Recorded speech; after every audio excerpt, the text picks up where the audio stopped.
Hi అండి. అందరికీ నమస్కారం. Welcome to my channel. ఈ వీడియోలో ఏపీ ప్రభుత్వ ఉద్యోగులకు మరియు పెన్షనర్లకు డీఏ, ఐఆర్, పీఆర్సీలపై సీఎం సంచలన ప్రకటన అంటూ అప్డేట్ రావడం జరిగింది. సో, దీనికి సంబంధించిన పూర్తి వివరాలు ఈ వీడియోలో తెలుసుకుందాము. వీడియో అయితే ఎక్కడే గాని స్కిప్ చేయకుండా ఎండ్ వరకు చూసేయండి. అప్పుడే ఇన్ఫర్మేషన్ పూర్తిగా అర్థమవుతుంది. అలాగే వీడియో చూస్తున్న ప్రతి ఒక్కరు వీడియోకి లైక్ చేయండి ఫ్రెండ్స్. ఈ వీడియోని తోటి ఉద్యోగ, పెన్షనర్ మిత్రులతో అయితే షేర్ చేయండి. కొత్తగా మన ఛానల్ చూస్తున్నవారు ఇంకా ఎవరైనా సబ్స్క్రైబ్ చేసుకోకపోతే వెంటనే మన ఛానల్‌ని సబ్స్క్రైబ్ చేసుకోండి. సబ్స్క్రైబ్ చేసుకోవడం వల్ల నేను చేసే ప్రతి ఒక్క వీడియో మీ వరకు రీచ్ అవుతుంది. ఇక ఆలస్యం చేయకుండా వివరాల్లోకైతే వెళ్ళిపోదాము. ఫ్రెండ్స్, ఇక విషయానికొచ్చినట్లయితే తెలంగాణ ఉద్యోగులకు సీఎం షాక్ అండి. పీఆర్సీ, డీఏలపై ఇప్పుడే హామీ ఇవ్వలేమంటూ తెలంగాణ శాసనసభ వేదికగా ముఖ్యమంత్రి రేవంత్ రెడ్డి గారు రాష్ట్రంలోని లక్షలాది మంది ప్రభుత్వ ఉద్యోగులు, ఉపాధ్యాయులు మరియు పెన్షనర్లకు సంబంధించి వేతనాలు, పీఆర్సీ మరియు డీఏ బకాయిలపై అత్యంత కీలకమైన వ్యాఖ్యలు చేశారు. రాష్ట్ర ఆర్థిక పరిస్థితి దృష్ట్యా తక్షణమే ప్రయోజనాలు అందించడం సాధ్యం కాదని ఆయన స్పష్టం చేశారు. రొటేషన్ పద్ధతిలోనే జీతాలు. రాష్ట్రం ఎదుర్కొంటున్న నిధుల కొరత వల్ల గతంలో మాదిరిగా అందరికీ 1వ తారీఖునే జీతాలు రావడం కష్టమని సీఎం ప్రకటించారు.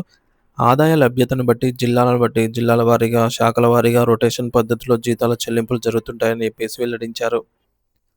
బకాయిలపై కూడా స్పష్టత లేదు. పెండింగ్‌లో ఉన్నటువంటి 5 డీఏలపై అలాగే కొత్త పీఆర్సీ అమలుపై కూడా తక్షణం ఎటువంటి హామీ ఇవ్వలేమని చెప్పేసి సీఎం పేర్కొన్నారు.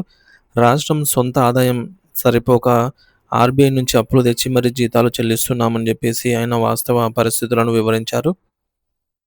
పారదర్శకత ఉద్యోగ కమిటీ.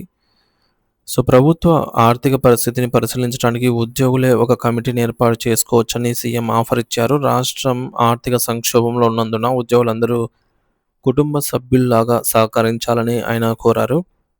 ఉద్యోగ వర్గాల్లో ఈ మేరకు నెలకొన్న ఆందోళన. ఇవన్నీ విన్న తర్వాత ముఖ్యమంత్రి గారి ప్రకటనతో ఉద్యోగులు మరియు పెన్షనర్లు తీవ్ర అసంతృప్తి వ్యక్తం చేస్తున్నారండి. ఏళ్ల తరబడి పెండింగ్‌లో ఉన్నటువంటి గ్రాట్యుటీ, లీవ్ ఎన్‌క్యాష్‌మెంట్ వంటి రిటైర్మెంట్ బెనిఫిట్స్ విడుదల కాకపోవడంపై వారైతే ఆగ్రహం వ్యక్తం చేస్తున్నారు.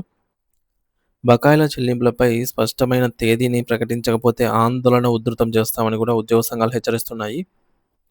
ఈ మేరకు మొత్తానికి మనం చూసుకున్నట్లయితే నిధుల కొరత వల్ల రొటేషన్ పద్ధతిలో జీతాల చెల్లింపులు చేస్తున్నటువంటి రాష్ట్ర ప్రభుత్వము 1వ తారీఖున అందరికీ ఒకేసారి జీతం ఇవ్వడం ప్రస్తుతం అసాధ్యమే అంటున్నారు.